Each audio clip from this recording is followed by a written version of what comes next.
Hello, everyone. Welcome to the show. My name is Ray. Alongside me, my co-host D. D, how's it going?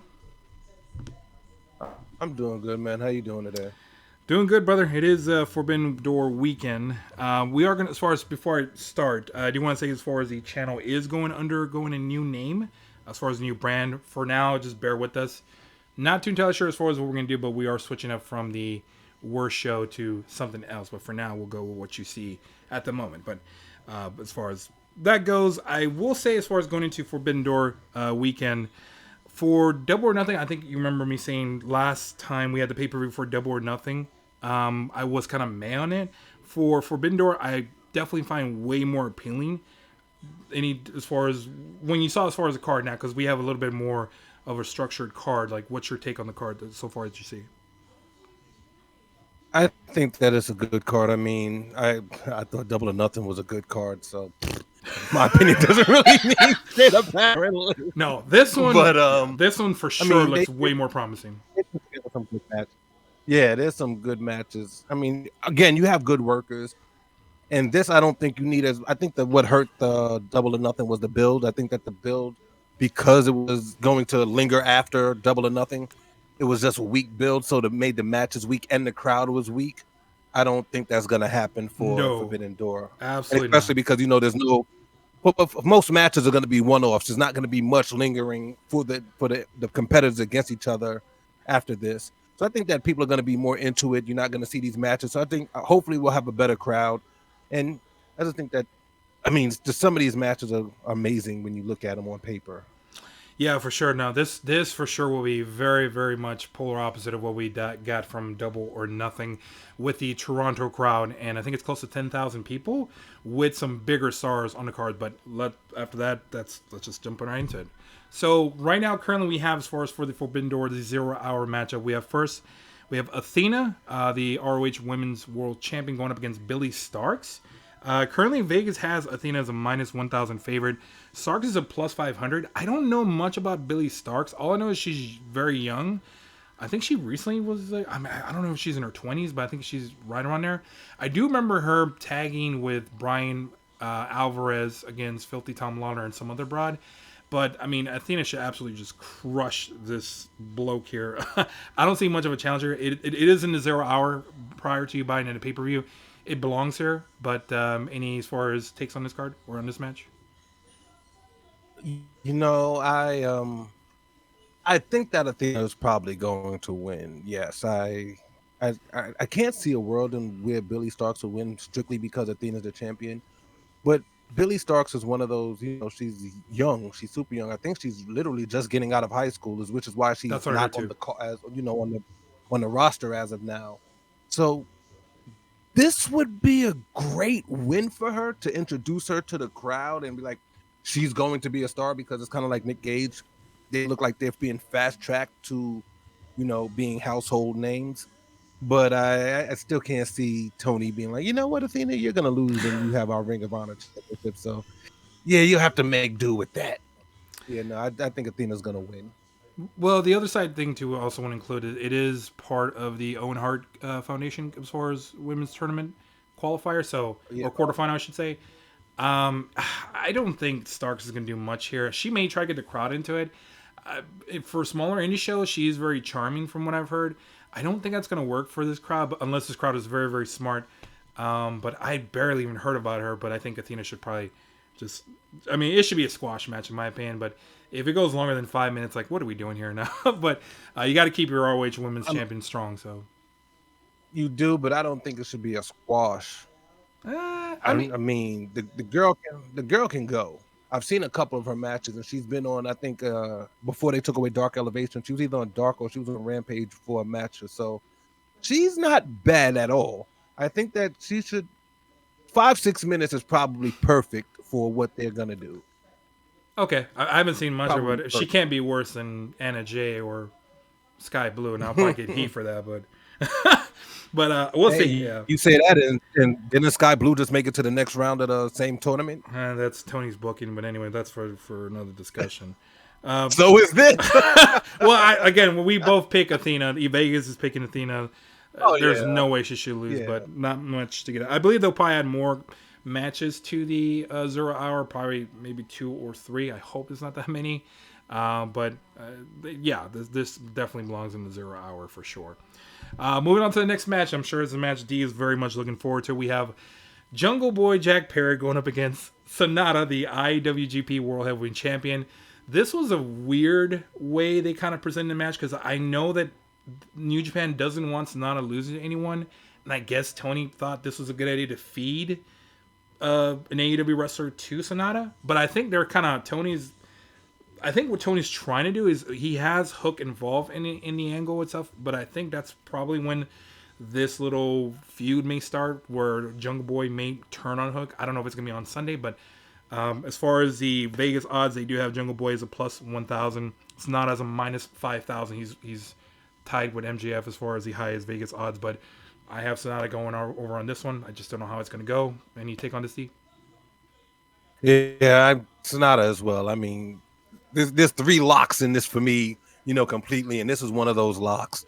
There's no way I think Jack Perry wins, but I do think that this is where that divide comes, and you really start to see. Because I don't know if you watch Rampage at all today, but I did not. his mannerisms, and I mean, even over since the match, since the Four Pillars match, his mannerisms, his attitude, the way he speaks, the things he's been saying, especially like in this match today, he's really starting to lean into that becoming a dick, and I can see Hook I can see, like Jack Perry wanting Hook to interfere when Hook is like, no.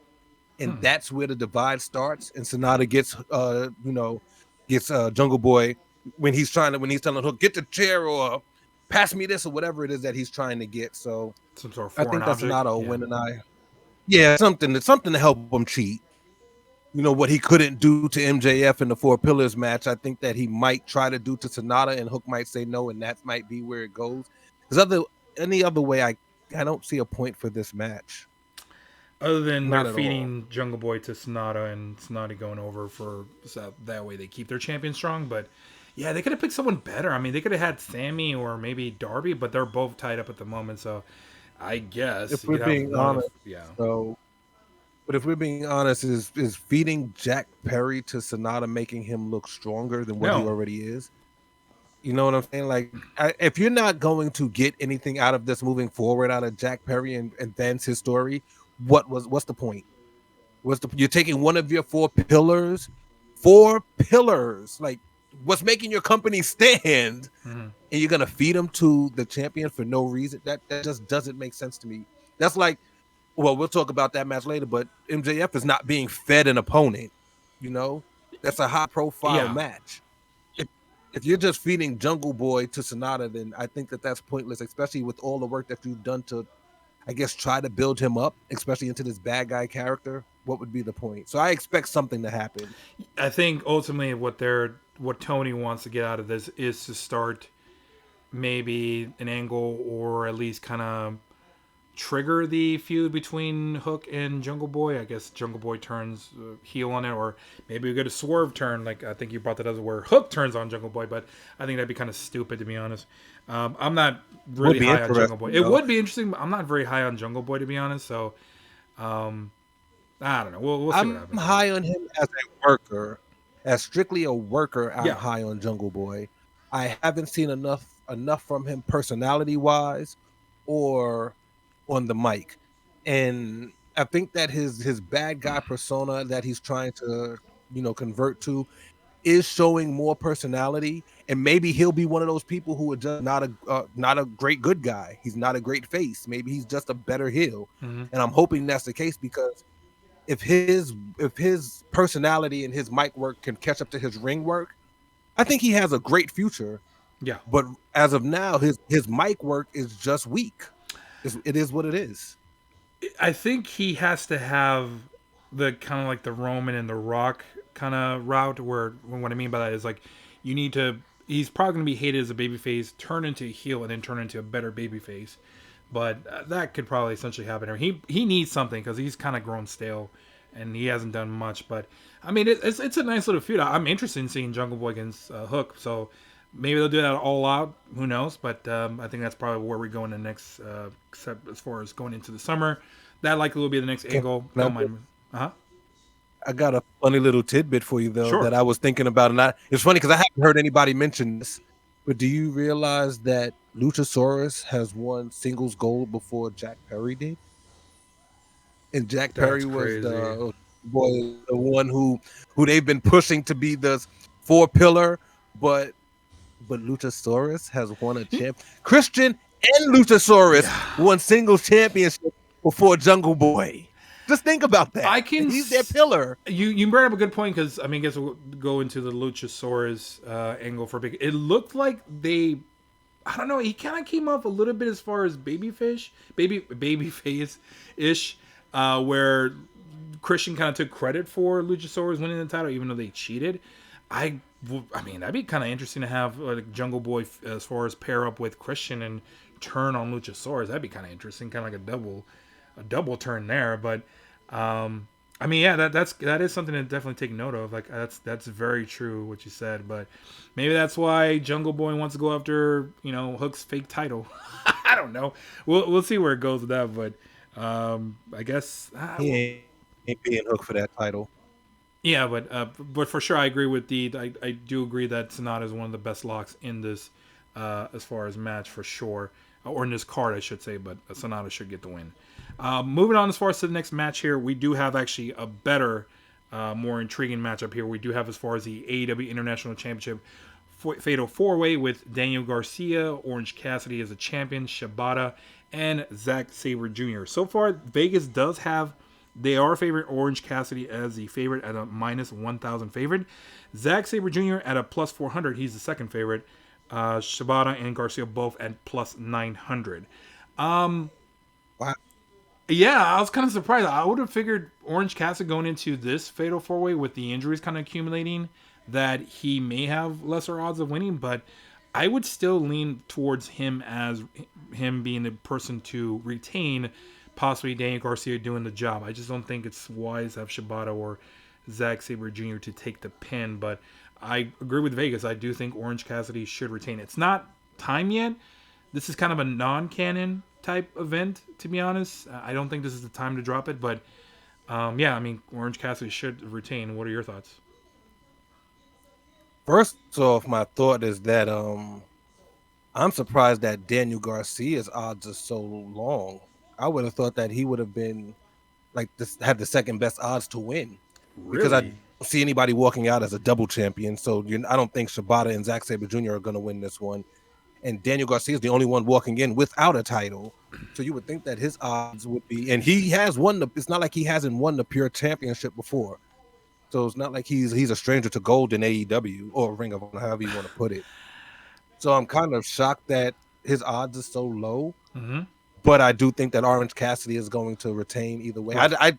I'm very curious as to who they're going to have beat Orange Cassidy. I thought it was going to be Swerve, because that was like the perfect time to take Yeah. the title off of Swerve. I mean, off of Orange, because Swerve, if Swerve wins, if he wins the World Heavyweight title, you wouldn't bat an eye. So to give him the international title, you would have just been like, all right, I can definitely see that. But the fact that Orange Cassidy is still going strong, I still like his reign. I still like what he's doing. I love the match this weekend, and I loved how he and the dance off between him and Garcia. Yeah. So I definitely see him hitting Garcia in maybe a program after this, or maybe somebody will do something and Garcia will go to push Orange off, and they'll have some kind of conflict. But I do see Orange retaining. I think I see understand why Vegas would put Daniel Garcia as a low odds favorite, because I don't think that's the title for him to win. I believe he's going to challenge Shibata for the ROH Pure Championship. That I do see happening. I do see Garcia possibly taking that off of Shibata, but I mean, I would love to see Zack Sabre Jr. against Orange Cassidy in a feud. Maybe put that in All In the UK, but I don't think people are going to want to. I don't think people are going to be very happy if Zack Sabre loses that match. So I believe, I don't think New Japan wants Zack Sabre to take a loss here or take the pin. I think Daniel Garcia is the right person here. But yeah, but for sure. yeah, but I guess we both agree Orange Cassidy should go over in this one for sure. But they did have, yeah. Oh yeah. Let me ask you this. And I hope that Sure, go ahead. No, well, I was gonna. I guess. What's your point? Because I have the slide on this one. What were you gonna say? Uh, I was gonna say Daniel Garcia is I don't want to see him face Shibata again because I'm tired of this little circle that they're going around with the pure championship. I would like to see somebody else, in that spot.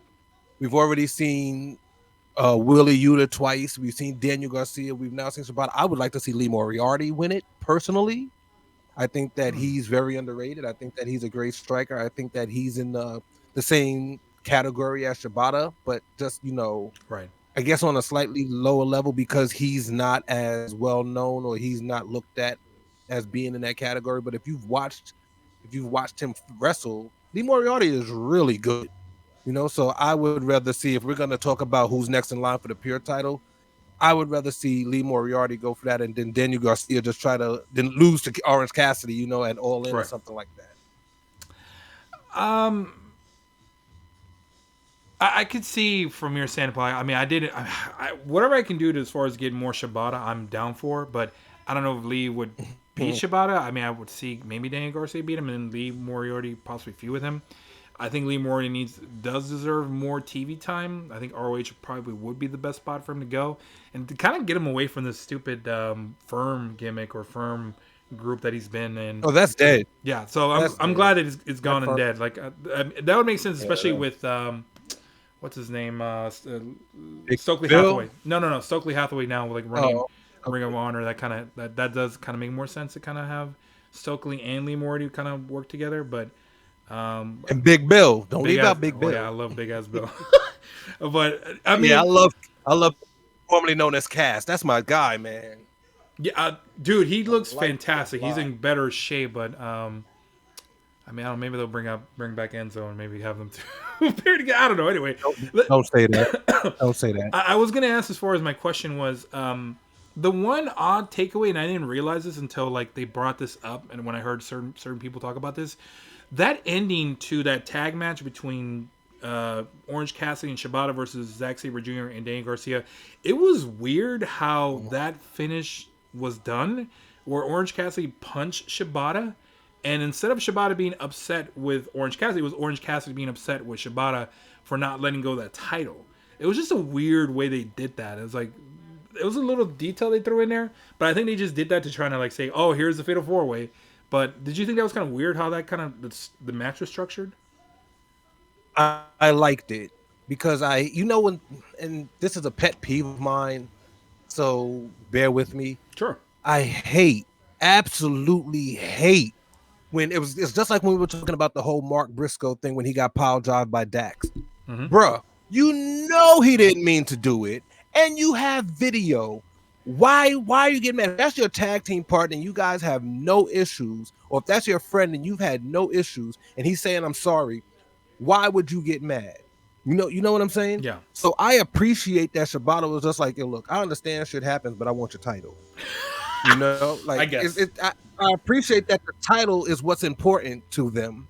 Like, look, we're friends and all, but I still want your title. And they all were holding on to it, and he had to snatch it away from Shibata last. And I thought that was a great touch. Because it's like, no, bro, get off of my shit. I mean, this is my title. Get off. I loved it. No, I mean, don't get me wrong. I didn't see it that way at first. I know Brian Alvarez was very big on it, and Meltzer was kind of caught off guard by it. But I'm looking forward to this matchup. This Fatal 4-Way is gonna be really good. So I think this might be tied for the best match on the card with like two other matches. I mean, there's some really good matches that are coming, so we'll see. But yeah, there's I can only see two that would really top this match because you have let's just call a spade. You have four great workers in this match. It's not like you have a scrub or a slouch or somebody who needs to be carried. All four of these dudes are great workers.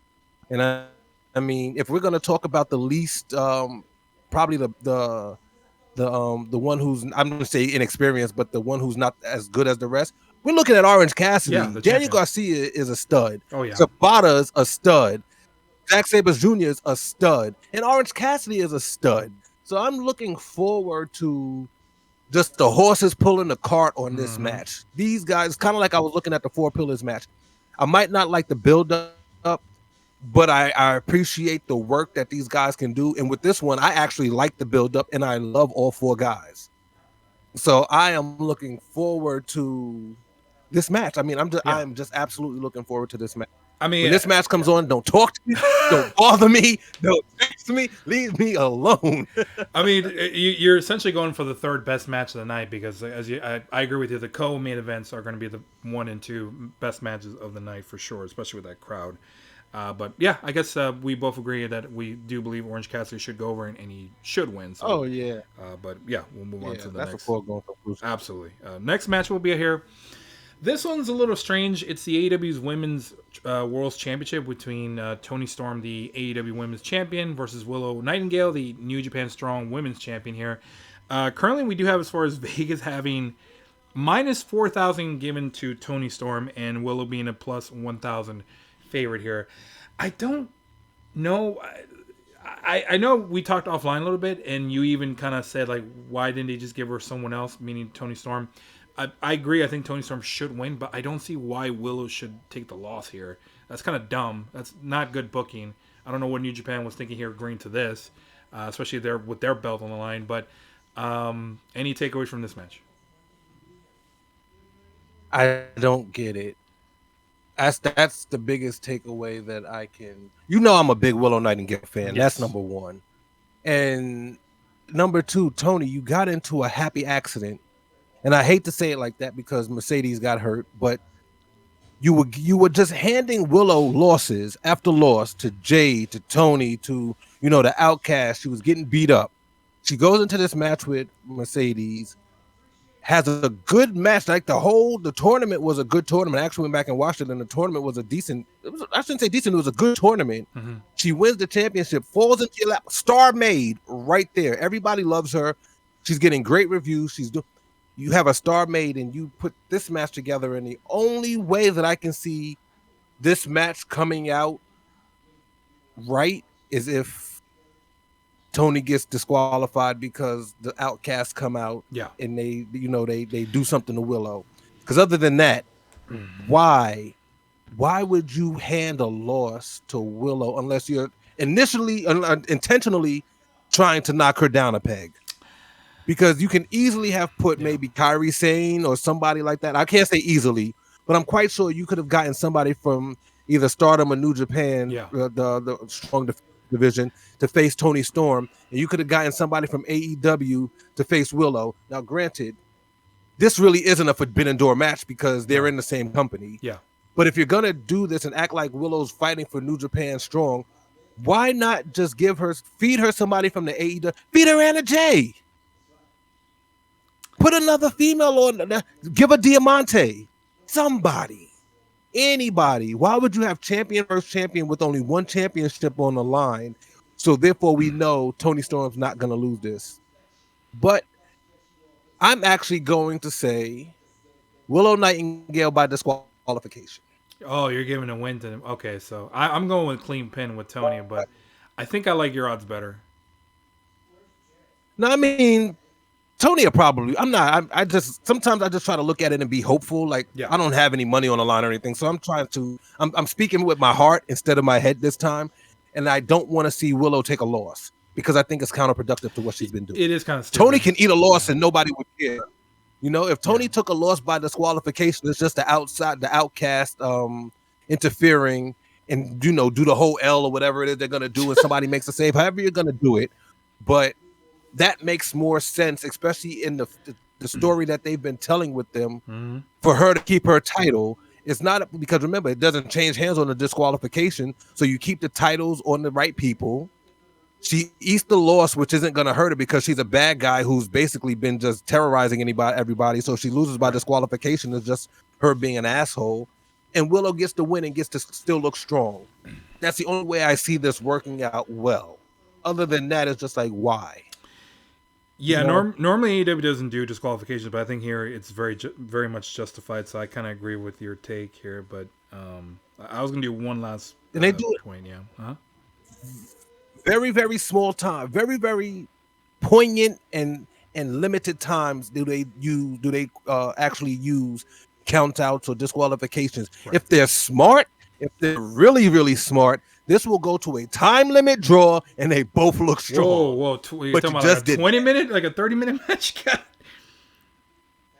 I don't know. I mean, it all depends on how much time they give them. But you just did 5 that minutes? also with Adam Cole and tell me how else besides a disqualification or a draw or a count out does this match make sense? I mean, there's a lot of ways you can go with this match. I mean, me personally, this is kind of like the bottom pole as far as like matches that I'm looking forward to. This match does not make much sense to me.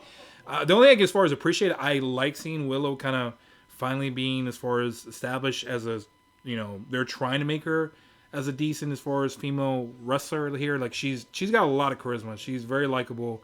She's got a great smile. Her work is not too bad. I just don't know why New Japan would agree to have her possibly maybe lose to Toni Storm, but I got to give credit to Toni Storm. Toni Storm, a year prior, I wasn't too big on her. I love her new character as far as her being. She's more character developed. She looks more comfortable in the role as a heel, for sure. She looks the part. She's an absolute babe. She's absolute eye candy, and she's a fantastic worker. She's probably one of the better female wrestlers in AEW. But I don't know what to expect out of this. I don't know why they set it up this way. They had to have a reason for it. I think originally it was supposed to be Mercedes Moné that was supposed to be the New Japan as far as strong women's champion. I think she was originally, that belt was for her. I think you told me that too. But I would have preferred to see Mercedes Moné here, but she may still show up. Who knows? Maybe on crutches. Who knows? But that would be equally as stupid because one of them has to take the law. I mean, but you can still do the disqualification. Even if they can still do that. But regardless, this match should not be happening. Regardless of who, True. The champion should not be facing Toni Storm right now.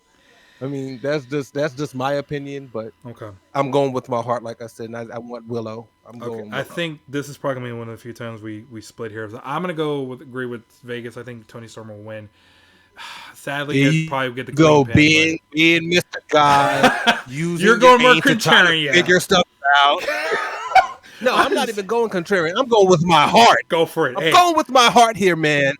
Hey, you know what? Hey, more power to you, brother. If that happens, perfect. But man, I just hope it's not a lame finish. That's all I'm just hoping for. But anyway, yeah. Me too. So but they both deserve better than a lame finish. For sure. We're split on this, but we'll revisit this on a recap in the future, very very near future. For sure. Okay. Yeah. Next match we do have up this is not the official match. I'm using a fake graphic that someone like it was fan made. I have CM Punk here going up against Kenta. That is not the match that's going to happen. Originally, I believe that was supposed to be the match for Forbidden Door. I was under the impression that CM Punk probably did not want to do the match and have like that doesn't work for me brother line here.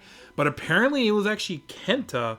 And I know you sent me that when Sean Ross Sapp, as far as posted that behind their paywall. Yeah. And you did tell me that, but I don't know if you want to add on more to this, the Kenta and CM Punk feud. I mean, for up until I think last week or so, New Japan and AEW were both under the impression that was going to be the match. CM Punk was apparently okay with it, and Kenta came on around and said no. I mean, they said once he said no, that was no. I mean, no, not just no, but that doesn't work for me. Maybe brother. He didn't want to. Yeah. Pretty much hit him with that doesn't work for me, brother. I mean. He doesn't. I don't know. That seems like a match that everybody's been wanting to happen ever since CM Punk was using to go to sleep. Yeah. I don't know. They may still try to pay this off. Maybe he didn't want to lose to CM Punk. I can see that too. Maybe he was just like, I don't mind doing the match, but I'm not taking a loss. Well, it was kind of shocking to hear that Kenta was the one that pulled out of the match. So it may have been that or the dispute for the finish. Who knows? But man, I really hope they do business because I think there is money to be made here with these two, and the crowd would definitely get behind this match. But that's not the match we're getting. Do it before he gets hurt. They do it before one of them gets hurt. There we go. But anyways, well, hopefully he makes it to the. Hopefully he gets. Oh, well, I guess they're all both injury prone. But the match we're actually getting is CM Punk against Kojima. This is for the Owen Hart Foundation Men's Tournament quarterfinal. This was a match that was just kind of just thrown in, like it was very subtle how AEW did it. They didn't even officially announce it. They just put it on the graphic on the Owen Hart tournament, and I just saw the little note that said CM Punk, Kojima, Forbidden Door. I'm like, what? Why would you not promote this? Like that, it's CM Punk's like single debut, his singles competition as far as debut, and I don't know why they didn't just announce it regularly. Right now, as far as like, well, let me get before I get too ahead of myself. Vegas does have a whopping minus 10,000 odds versus Kojima, who is a plus 1,100 odds favorite. That is by far the highest I've ever seen. That's both MJF and Sonata combined.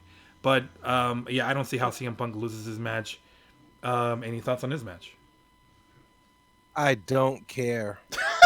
Okay, moving on to the next match. No, seriously, it's a foregone conclusion. Punk is gonna win. Why are you having this match? I don't really know who Kojima is like that. If I'm being honest, I've heard of him. I don't know his work. So for people saying that this is a dream match, no, okay, but I'm looking at these two, and if I'm looking at the graphic that you sent with most of the match, these two look like the oldest by far. By far, these two look like they're out of there. And I'm not trying to say that as to say, you know what, just because they're older, they can't have a good match. But I mean, I'm not expecting much from this. I'm not expecting them to do what they were known for. You know, whatever made them famous. The way Punk was wrestling, he has to tone it down because he's been hurt twice. I don't know what Kojima was, but every wrestler at a certain point has to tone it down. Mm-hmm. And we're not going to get what made them popular. They have, I don't see it. So, and to me, it's a foregone conclusion that CM Punk is going to win. So I hate to say it like that, but I don't care. And maybe it's because I don't know what to expect from this match, or I'm not expecting much from this match. It's not something that I'm looking forward to. And I think that Punk should probably have a better competitor, opponent than what he has. Kenta would have been so, nice. I mean, I'm not knocking Kojima. I just don't know him. Maybe the AEW crowd really knows him because the AEW crowd is the crowd that knows the independents and knows the obscure people who wrestle all over the world. So maybe he'll definitely get cheered at. He'll get his accolades when he comes out the curtain. But I don't know what to expect from this match, and I this is not where I want to see CM Punk. You know what I'm saying? This is he's this big name who's coming back, has all this controversy, and we're getting him versus Kojima. The fuck. Well, I'll point out two things here that I think going into the match you definitely want to look into. Please educate. So Kojima, there was a video a long time ago where it was with CM Punk and Samoa Joe when they were back in ROH, and CM Punk, I think, was kind of mocking New Japan at the time as far as one of the promoters. I don't know who it was, but he did as far as talk about Kojima a very long time ago where he was talking about lariat. You might have seen it with Sean Ross Sapp bringing that up, but that was something that is a payoff. This match is a payoff from like fucking 2005. So it's like one of the things like I don't care for this match, but that's one of the things as far as that stuck out to me that they are doing a big time callback, but I don't think many people care. The second thing here that I wanted, as far as I will be paying attention to, is they are in Canada. This is for the Owen Hart Foundation Cup. CM Punk is a Bret Hart mark. There's no Canadians in the Owen Hart Foundation tournament, which I found baffling. And I think one of the journalists brought that up at Tony Khan's as far as conference or whatever. Prior to Forbidden Door. Media Scrum, yeah. And I think Kojima will be heavily as far as rooted for or cheered by the Canadian as far as fan base. I can see CM. This is going to be the start of the CM Punk heel run. Like, Collision will be the start of that. But here, man, they're going to boo CM Punk out of the freaking building here. Kojima will be heavily favored or heavily rooted for, but he's not going to win. CM Punk should go over, and I mean, they're going to throw all kinds of shit at CM Punk, but I'm there for it, brother. If there's chaos, this is probably the place where it's going to be, but Yeah, that's all I got to say about this match. CM Punk should go over.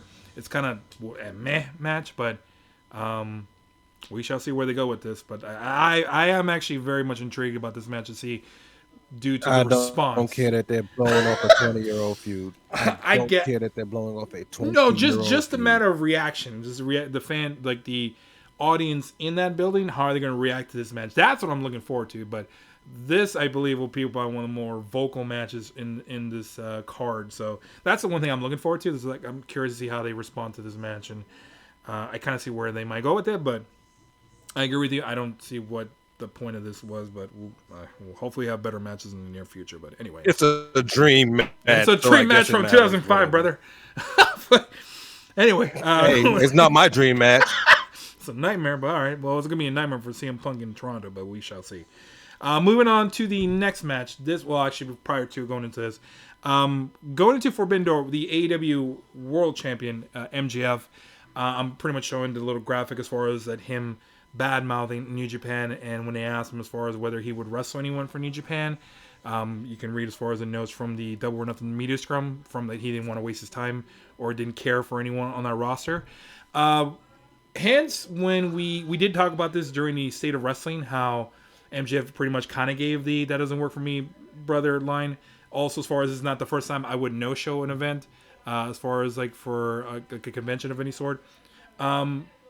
Last Wednesday on Dynamite, in a way, Adam Cole kind of tricked MJF to by calling him a coward to have him as far as take the match versus Hiroshi Tanahashi. And that was kind of a weird way how they did it, but MJF did ultimately accept the match, but you can tell and look on his face he made like, oh crap, I made a mistake kind of look. But he is going as far as against, and I quote, "I look like a crackhead without my teeth, Hiroshi Tanahashi. I do have a graphic with him without his teeth. I did as far as sending those photos."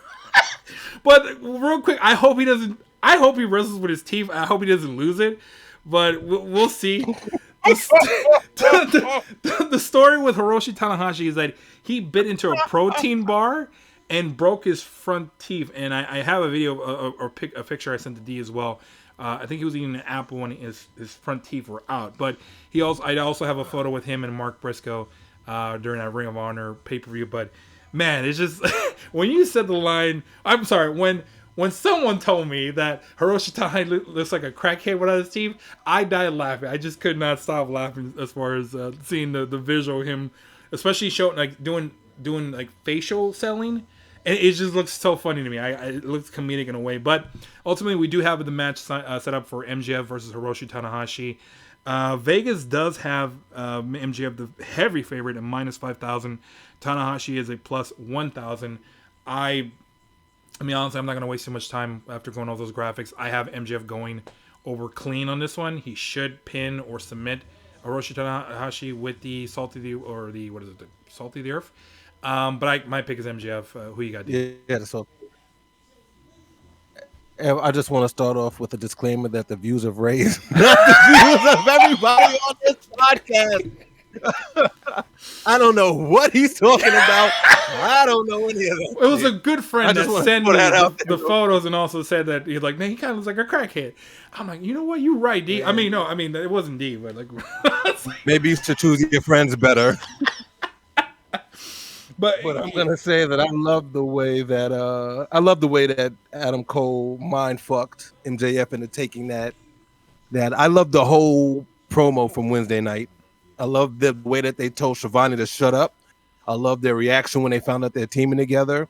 Then I love the reaction. I love how Adam Cole used MJF's ego against him.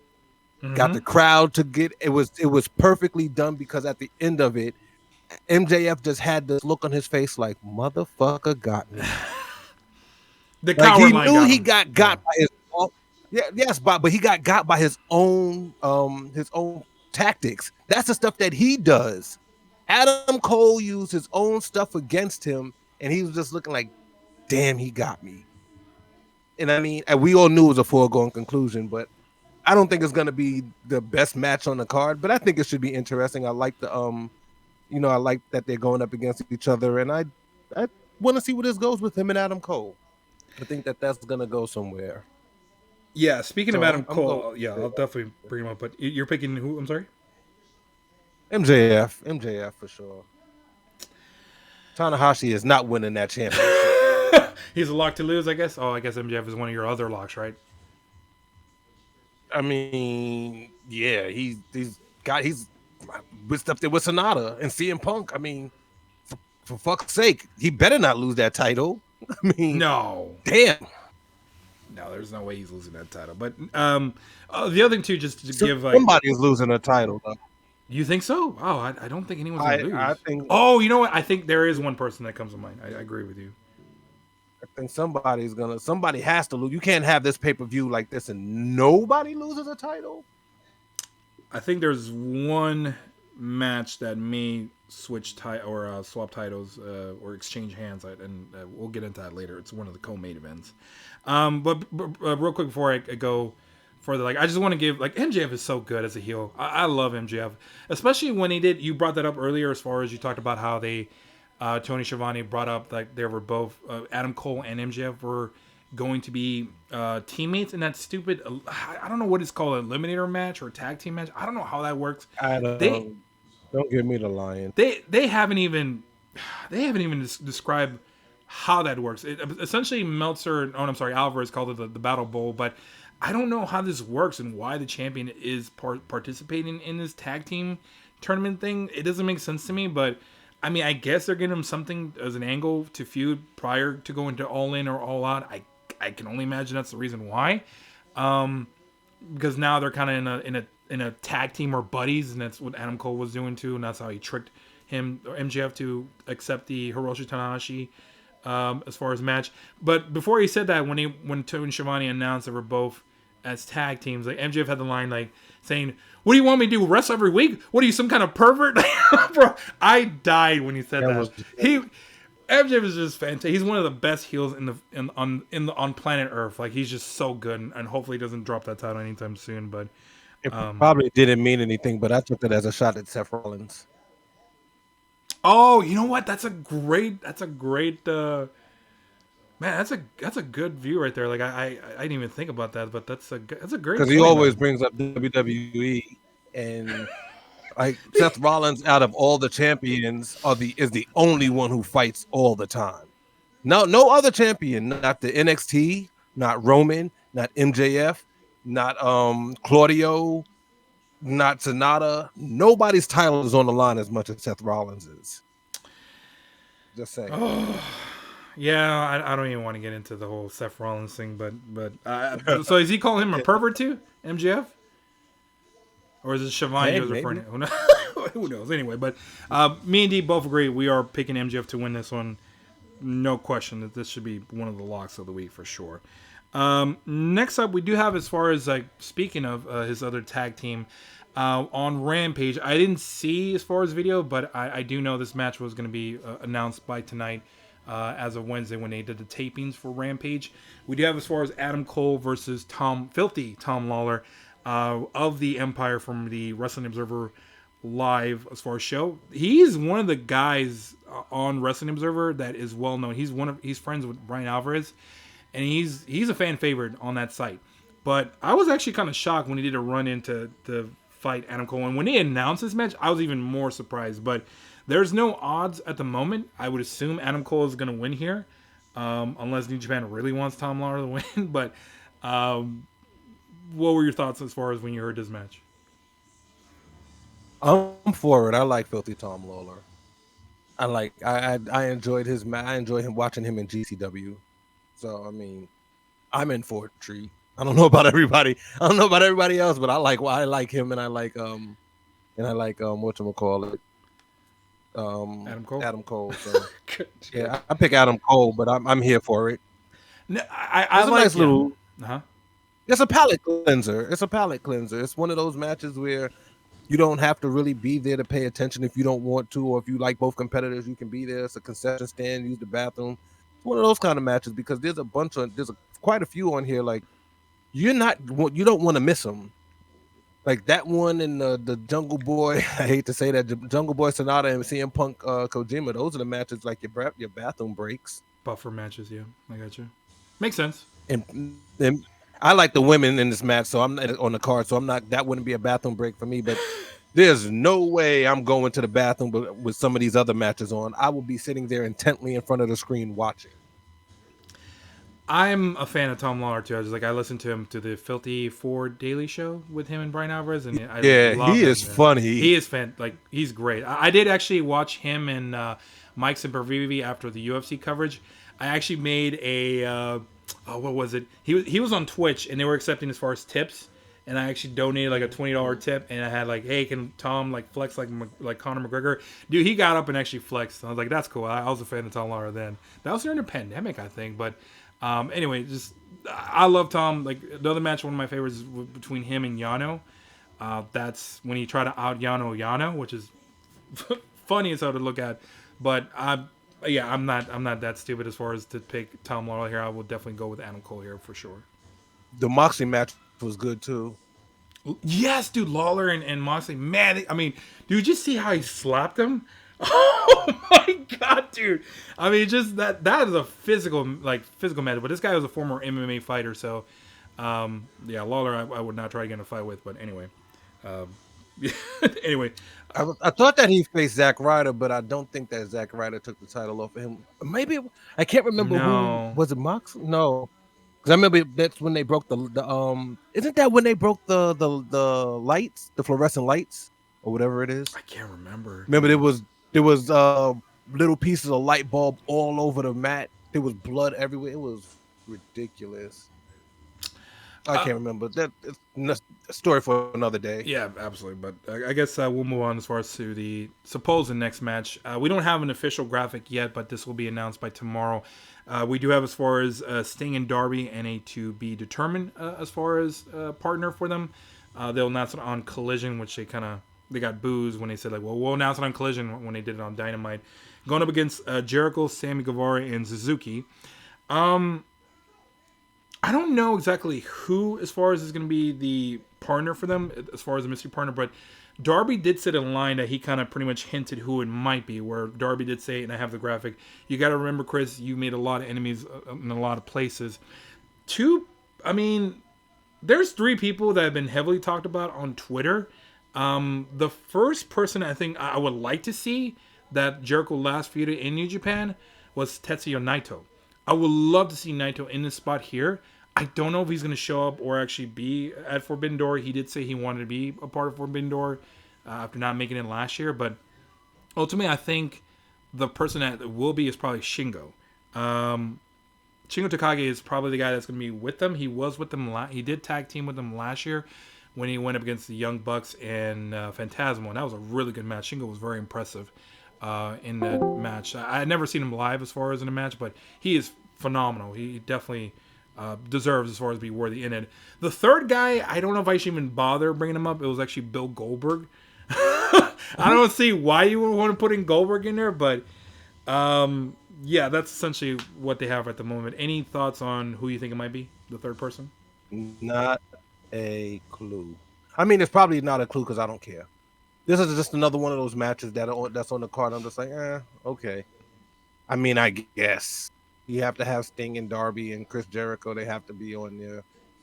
So it's like, okay, I guess. But I really don't. I like Minoru Suzuki. But I mean, overall, I'm not over the moon about this match. It's just okay.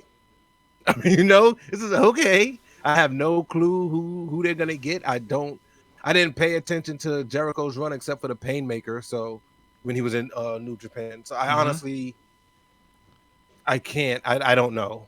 I don't know. I don't want to sit here and act like I'm, this aficionado who knows all. No, I don't know who could be their partner. I fully expect Sting and Darby to win. Yeah. So to me, it doesn't matter who the partner is. I think that the outcome is a foregone conclusion with Sammy taking the pin. Wow, you think Sammy's going to take the loss? Okay. Well, I thought it was going to be maybe the killer because grandpa. It's Jericho. No, I see. figured that he's gonna because it seems like he's on that heel turn as Darby's making his. He's on his face turn while Jungle Boy is making that heel turn. So I think that Jericho might cause him to take the pin because of reasons. I don't know a specific reason why, but I can see that being the reason, and them having a fallout. So I expect Sammy to fully take the pin here. You're not pinning Minoru Suzuki. I mean, Yeah, that's not happening, bro.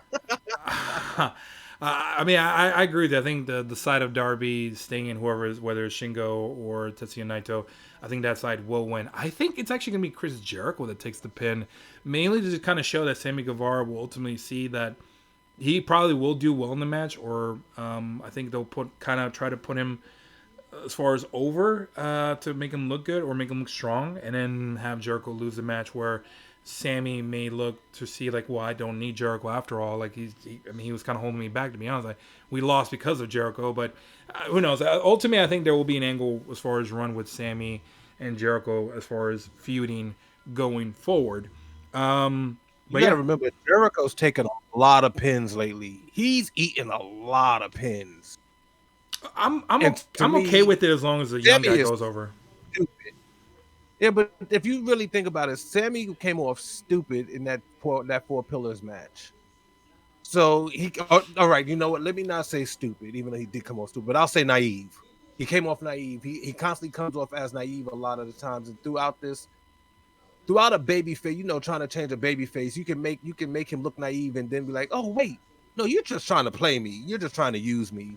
And I kind of think that's where it's gonna go. Where, like I said, Jericho is gonna do something, and he's gonna eat the pin, and he's not gonna be happy about it. That's what I think is gonna happen. That's what I would assume. Is that what's gonna happen? Who the hell knows? But I think that's what I really believe, that Sammy is going to eat that pin and be pissed about it. Yeah. Or Jericho is he's going to have somebody pinned. Jericho is going to pull him off so that he can get the pin. I can see and that. Then Sammy is going to get rolled up or get hit or something. But it's got to be something that's going to progress this storyline of his face turn. And, after he gave that side eye to Chris Jericho, it has to be something like that, I think. I agree. I mean, I could definitely see that, but I think the feud will definitely, as far as start between Sammy Guevara and Chris Jericho. But if they want to push him as a babyface, I would keep him separate from his other half, who just got as far as pregnant. Her name is escaping me right now. Ty Mello. Yeah, I think it was kind of a blessing that she got pregnant, because I think she does have kind of like Brandy heat.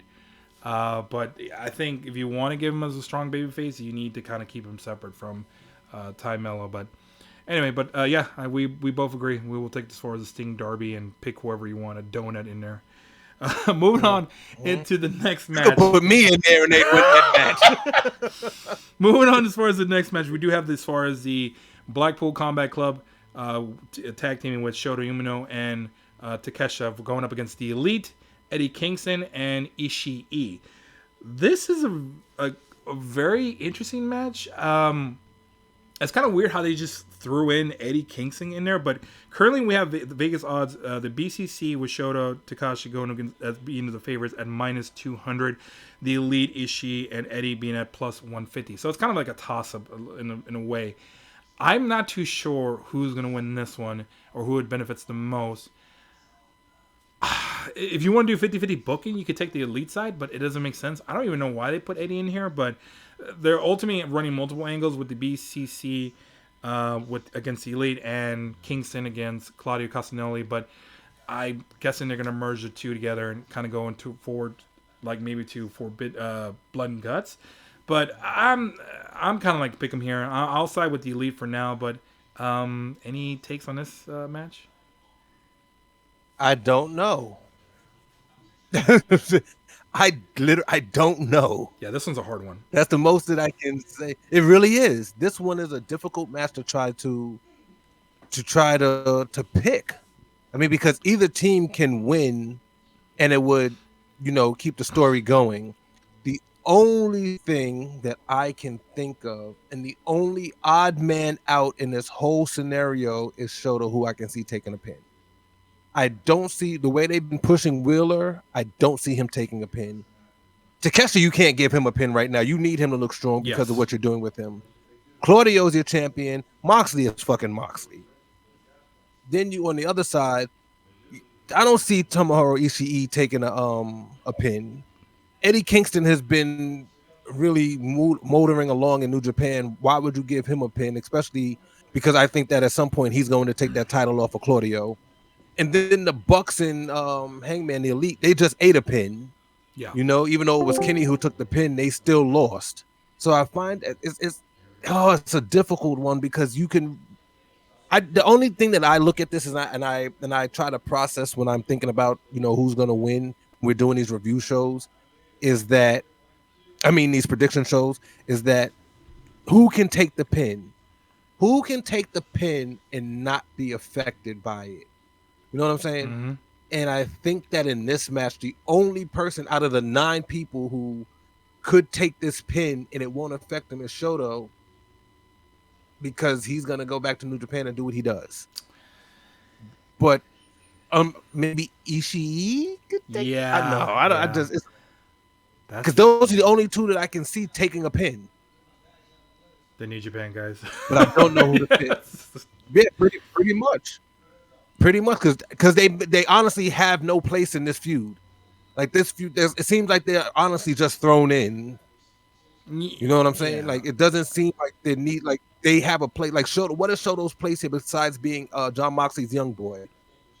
What does Ishii have in this besides being Kingston's friend? The only reason Kingston is here because he doesn't like Claudio. Yeah. So it's like, I don't see to me, there's no reason unless you're gonna do something with the Elite and have one of the Blackpool Combat Club pin them. I don't see a reason, or Takeshita pinning them. Yeah. I don't see a reason why they take the pin. So I look at this as somebody's pinning.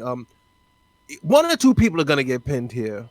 Either Shoto's gonna get pinned or Eddie Kingston's gonna pin Claudio, and that's gonna start a title match. But I just don't see that happening. So I just see Shoto getting pinned by somebody. Yeah, the 2 people as far as they're kind of out of the equation here are as far as no Kenny Omega and no Bryan Danielson. I think they're just doing this match to kind of continue the feud and kind of keep it hot, leading up as far as to the next match will probably be Blood and Guts. But it is kind of weird how they just shoot in Eddie Kingston here and really. And I have a quote here as far as one of the graphics is saying that Eddie Kingston is doing is he's not their friend. He doesn't like them. He doesn't respect them, but he hates Claudio more, which is kind of a weird way to kind of just throw him in there. But I guess something happened. They couldn't find the guy as the 5th individual to add into Blood and Guts, and they went with Eddie because he wasn't doing anything. But I don't know. It's just kind of an odd pairing there. I'm gonna be honest with you. I think the only reason that they're there is because you need to do something with Takeshita. I guess. Like you could easily have the Elite versus the Blackpool Combat Club, but this is Forbidden Door, so you had to throw in some New Japan guys. So there's Shoto and there's Ishii. But hey, what are we gonna do with Takeshita? He's a part of this. What are we gonna do? Hey, you know what? We have Eddie Kingston out there. Let's just bring him in. Well, I think it's just happy accident and circumstances that allowed them to have this match the way it is. I don't want to say it's a throwaway match, but I don't know what's gonna come of it. I'm sure that something is gonna come of it with Eddie Kingston and Claudio and the Elite and all of that, but I just don't know what. I think Takeshita just has no place. Yeah. What is he doing there? I think he's trying to beat up. He's just falling down callous. But the one intriguing matchup here that I kind of want to look forward to is Eddie Kingston and Moxley. See what happens when the two kind of are staring each other in the ring. I'm pretty sure they'll get a reaction from the crowd, but I'm actually kind of intrigued because Eddie and Moxley were like friends going back, I guess, since his GC. Like, what is it? The what's that? Extreme Wrestling or champ, or they knew each other. They have a history with each other, but I know Claudio and I can't remember the feud between Eddie Kingston and Claudio, but I know Eddie never trusted him or said he was. They were going back and forth, and then before they could end the feud, Claudio went to WWE. Oh, so they Claudio never got. Eddie Kingston never got his get back. Basically, he went to. He told everybody that Claudio was going to leave. No, I was gonna say he went to the land of entertainers. I think he told that to Moxley too. Yeah, pretty much. So ultimately, it sounds like you're picking the Elite on this one. Yeah, I'm just I since I don't know, it's kind of like, hey, buddy, you know what I'm gonna do? This is gonna be the first time that I ever do this. Heads, I'll pick the Elite. I love it. I love it. Tails was the Blackpool Combat Club. I had no clue, so I'll just flip a coin. 50% chance I'll be right. You know? Yeah, I guess we'll go with the I guess we'll go with the You want me underdog. to flip the coin for you too? I mean, shit, 2 out of 3, go for it, brother. Who do you want as heads? We'll go The elite heads heads for you too? Yeah, tails BCC. You got Tails, so you pick the BBC. God damn it! No, pick the elite. Uh, We'll see. We'll just let the coin chose. It was the coin. It wasn't. It was the coin. I guess I'll go with the BC because it's kind of a toss up. I mean, you Yeah, I you don't can see know. both sides I'm winning. just not even talking.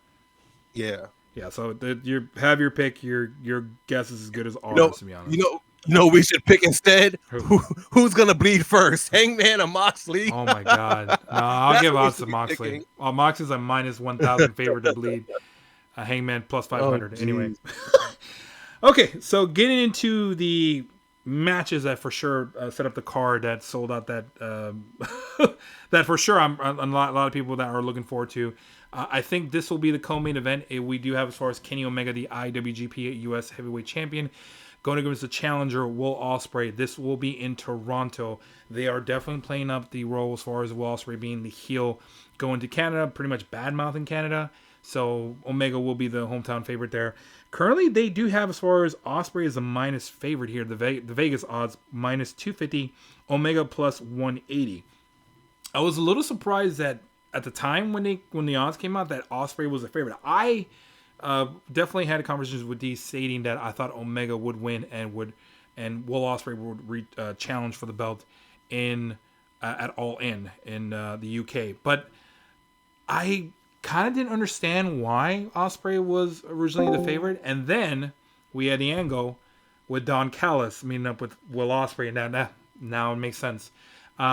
I for sure now do think Will Ospreay will win this match, and I think Omega will challenge Ospreay at All In the UK with Ospreay going over. So that I think is going to probably happen. I do see some sort of interference or some sort of fishy thing going that's going to happen here with Don Callis having his fingerprints all over the match. I mean, he offered as far as security, I think, or something, but he just wanted a fair match, is what he said, and I quote. I'm picking Ospreay on this one, and I'm very, very confident that Ospreay will win in Canada. That's going to bring a lot of heat. Who do you got in this matchup, D? You know, and it's funny because I was just gonna reference. I really liked what you had said when you said that you thought that Kenny Omega was gonna win, because it really made sense back when we first heard about this matchup being presented. When Ospreay won, I was Ospreay the whole. Once he won, I was like, okay, Ospreay is probably gonna win. But then when you said that you think that Kenny is gonna win here, so that Ospreay can win it All In, I was like, that makes a lot of sense. But I'm still under the impression that Ospreay is going to win here and go into his hometown as the champion. Yeah. And get cheered. I don't know. I don't think they're gonna have that moment, but I wouldn't be surprised if Kenny won. This is another one that's like, yeah, it's difficult to like. This is the only match where I believe that the title can change hands. I shouldn't say that, Orange Cassidy could lose. Those are the only two titles that conceivably, I think, have a possibility of changing hands. This is really a tough one. I can see Ospreay winning because this is an event co-produced by New Japan. Mm-hmm. So this is partly their event as well. It's not all in is going to be AEW's event. That's not going to be Forbidden Door. So I can see them wanting, one of their main guys to win a championship on this big event. So I'm going to go with Ospreay just because Kenny doesn't need the title, especially going back into his feud with the BCC. Mm-hmm. There's a lot that just goes into Omega having it, and like you said, Ospreay is there in Canada, and after that Don Callis promo, there's going to be some kind of shenanigans. It's another toss-up for me. I guess that's why the odds are so close. But I'm gonna go with Will Ospreay also. I told you when he first got, I think he was gonna win here. Mm-hmm. And I think he's gonna go into his hometown as champion and retain. and then all the confetti and all of that stuff can fall on the streamers and all that bullshit. But yeah, I think Ospreay is going to be here, and I'm looking forward to this match This is going to because be Will a Ospreay hell of is a match. Yeah, this will probably have the most heat of the night. I don't think Canada's going to be very happy that if Omega loses, but I think that's why they switch from the main event to the co-main event. Now it makes sense why the Vegas odds favored Ospreay. Now I know why they're putting it as the second to last match, and I know because of Don Callis and him being inserted into the angle is likely going to, as far as make as far as the decision for the outcome, that it's probably because of Don Callis. But yeah, originally I guess I'm a coward for picking switching sides with from Omega to Ospreay, but it just makes too much sense. I'm gonna say here he's the lock. Lock it in. Ospreay will win this match. He will win the U.S. title. That is my lock of the week for sure. This is an off topic kind of thing right here, but you know why I started liking Will Ospreay so much? He did this one move, and I think that he's kind of known for it now. When somebody tries to Hurricane Rana him off the ropes, he just flips right out of it and walks away. I absolutely love that move. And I know that has nothing to do with this, but I hope he does that because it's kind of like when Joe does the walk away. There's just some things where it's just like, I love smart people, and I love when people go onto the ropes and they go to jump off at Joe and Joe just walks away and just like, stupid. It's kind of like how cool Will Ospreay looks when he's on the ropes and he's sitting there. Somebody tries to do a Hurricane Rana and he does like a flip, lands on his feet and like and just cat. walks away like, yeah, like whatever, bro. Was I supposed to get hurt by that? What are you doing? Come on, come better with that. I don't know. I just had to get that off my chest, as that is one of the. I think that is like when I first saw that, I lost my shit. And people are like, oh, that's not difficult. I know it's not difficult, but you don't see it. There's just something you don't see. And I still think to this day that it's one of the coolest moves I've ever seen.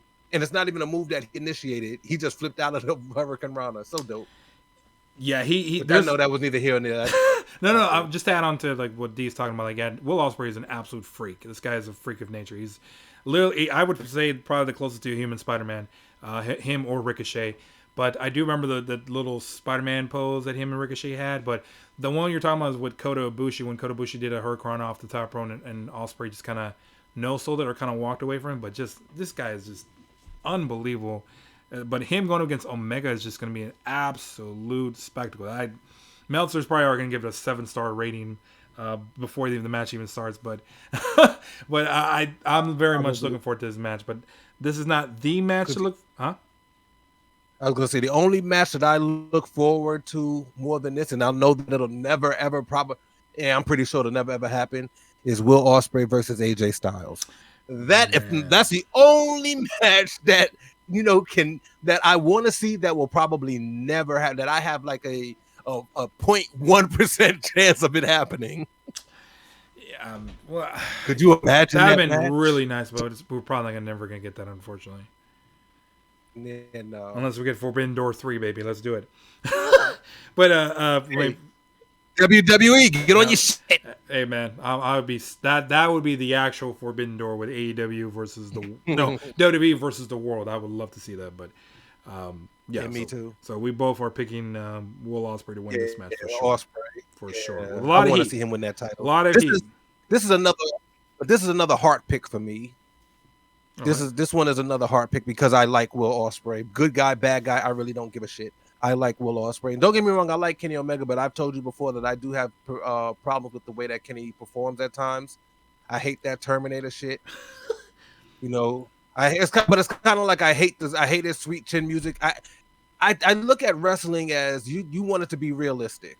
It's supposed to be fake fighting for real, And if you're sitting there giving me an indication that you've done a million times about this move, then why should I get hit with it?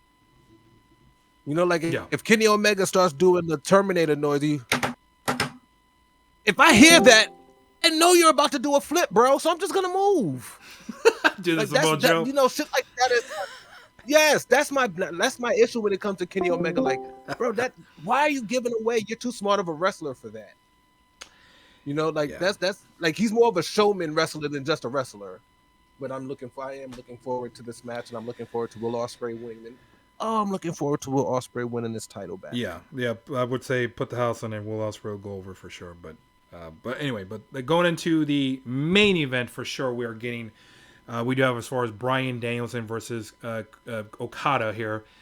This Dream was match. just absolute dream match. That Dream this, match. I mean, brother, I might have an erection going into this match as far as watching the two of them. Dream But match. dude, this is gonna be as the kids say, a banger. These two are Dream absolutely match. physical match. I know you did ask me Dream for. match. It is absolutely a dream match. I'll let you start off with this. Who do you got on this one? I'm going hard again. I gotta go hard because I don't know. So I'm picking with my heart, and I'm going Daniel Bryanson. God damn it! I'm going Bryan Danielson over. And don't get me wrong, I love Okada. I love just to let you know, the clothesline is probably one of my favorite moves in wrestling. The clothesline from hell is probably my favorite finisher in wrestling. So that just lets you know that I love the Rainmaker. Yeah. I think that is a dope finish. I love it. But there is something about Bryan Danielson that, like they said, Punk and Kojima was a dream match maybe 20 years ago. But you know what? Even if Bryan Danielson and Okada were fighting 20 years ago, this would still be a dream match today. You know what I'm saying? I am looking forward to this match. They are going to hit hard. I'm looking forward to thinking that Danielson has a concussion and his head is about to fly off from the way he sells. I am looking forward to this match. I've seen the Kenny Okada matches. I've seen just a bunch of Okada matches. I can't go into all the New Japan matches that I've seen because I don't know a lot of the people. I can't remember a lot of the names that he went against. Sorry, people. But he's gone. I've watched a lot of Okada because I like Okada. And I am looking forward to this match. I don't know what else to say. I can't pick with my head because I don't know. You haven't even told me the odds yet. Yeah. And I'm just looking at this like, because it has to be close. Vegas even has to be close on this, because who both of them can take a loss. Both of them can take a win. So who wins this? A draw? Are we going to go to a time limit draw? But we all know Danielson. No, he likes to take losses. Yeah. He likes to put people over. So I can easily see him losing this. But I'm gonna go Hart, and I'm going with Danielson. Wow. Okay. Surprisingly, I actually agree with you. I thought this was gonna be closer to a pick'em, but it's not. Vegas has Really? Kazuchika Okada going as a minus 550 favorite, going against Bryan Danielson as a plus 325 favorite. Man, dude, like you pretty much said something that I think Vegas pretty much also thought, that Danielson loves to put the younger talent over or other guys over, and I think that's essentially what was kind of like the deciding factor here. Okada, I am picking to win the match clean. I mean, he's just gonna brutalize Bryan Danielson, but not before Bryan Danielson kicks the shit at him too. Man, just the selling. Bryan Danielson selling, like, I don't know if they're gonna throw in the concussion factor, but Okada also, his selling is just fantastic. His facial reactions again as far as beating, like, he just sells so well. His drop kicks are fantastic. He's a phenomenal worker. He's definitely for sure probably the best in Japan.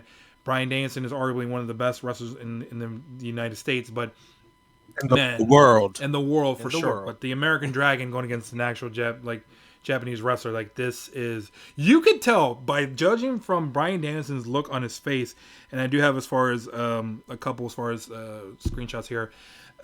When Bryan Danielson called out Okada, there was that intense stare off.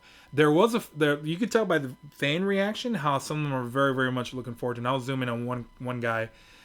I mean, that's essentially a lot of people are going to be as far as this guy holding his face, like, as far as his two hands, like, in shock, like, oh my god, these two are going to wrestle. Bryan Danielson, definitely, you can tell in the look on his face, he's very much looking forward to this match.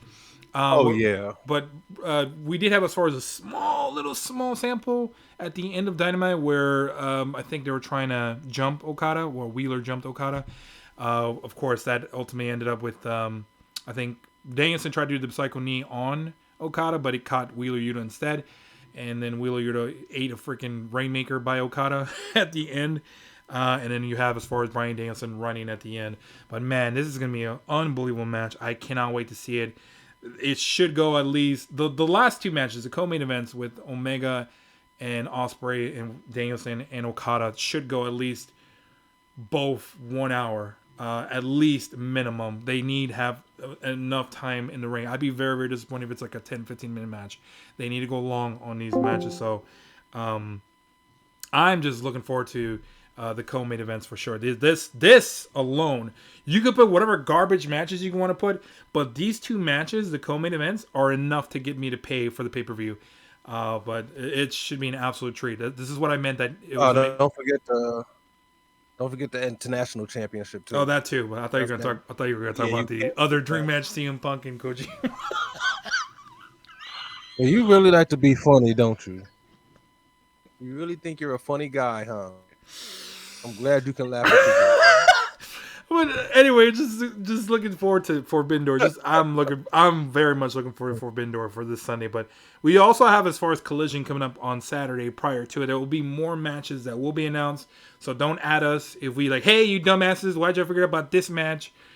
We didn't know the matches because they didn't announce it. They like to announce everything at the last fucking minute, and they like to put in 16 matches in a pay-per-view.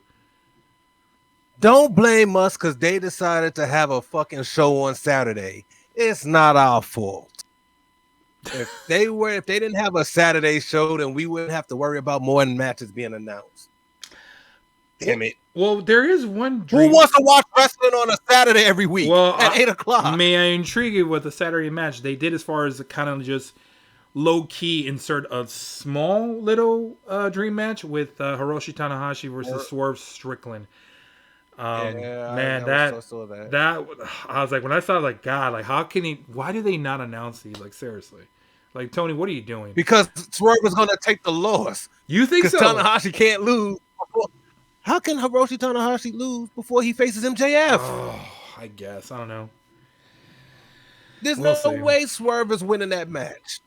No way. I still want to see it. I still want to see it. I mean, I'd like to see Swerve win. I'd like to see Swerve win a championship. Hell, you know what they could have put on this match, and I don't even care that it's all AEW? How about we get Swerve versus Keith Lee? How about we get that match and end that? Swerve should be on this card. Keith Lee should be on this card. Wait, hold on. Are there any black people on this card? Besides Willow? What was said? Nope. I think. Willow Nightingale is in there. That's what I said, except Willow. You got Daniel Garcia, he's Spanish, but other than that, no. Eddie Kingston. I think I have it here. I'm trying to look right now. Ain't there's hardly any minorities in this bitch, goddamn. Nope. Like I said, and Swerve is one of your top acts. Well, it's not like he's Ring of Honor. Well, honestly, it's still like top stars, and I think they will add more matches for sure, but probably more to the 0 hour. I think they need it as far as setup. But man, I really hope they don't go fucking 5-6 hours with this damn thing. I gotta wake up early on Monday. So, yeah, they started at 8 o'clock my time, so they can't go no 5 hours. God, no, I think they're gonna start. It says 7 p.m. Eastern. I'm sorry, 7 p.m. Central, 8 p.m. Eastern. God damn, man. Oh well. Yeah, I was about to say isn't that the 0 hour 7 p.m.? No, that's the actual paper starts at 8 p.m. Eastern time. So this probably will end by midnight or 1 in the morning. Tony Khan's a sick individual. Anyway, that's the card itself. I think we'll likely do a recap of Forbidden Door if there's any as far as big things that may occur. I don't know if we're gonna do it as far as State of Wrestling at this week. We'll probably just do the recaps and maybe preview Money in the Bank. There are some good matches coming up on next weekend for sure. So no rest for the wicked, as they say. But any last takeaways or overall expectations for Forbidden Door? Well, I think that is going to be a better card than Double or Nothing. Probably, I agree. I went in with I had high expectations for Double or Nothing, but I mean, lack of a build. I think that the build for these matches are a little bit better, except for a select few like Tony Storm, Willow Nightingale, which I guess you can say has had somewhat of a build throughout the Outcast rise. The CM Punk Kojima no build. So, I mean, there's a couple of build stories that had a little build to it. There's a couple of I'm looking to see where like Jungle Boy goes after this. I'm looking to see where Adam Cole and MJF go after their matches, and I'm really looking forward to seeing what happens with the Blackpool Combat Club and the Elite, because I think that's a toss-up match, and I want to see, how are they going to incorporate Takeshita and Eddie Kingston into all of this. So I think it's going to be a good card, and I think we're going to like what we see Yeah, and what we I hear. agree. And if you like what you see and what you hear, why don't you do us a favor? Subscribe, give us a like, and leave a comment. Doesn't hurt, doesn't cost you anything, and you're already here, so why not? And thanks for listening, guys. And hopefully you enjoy Forbidden Door. Right? Good night, guys. We'll be back later.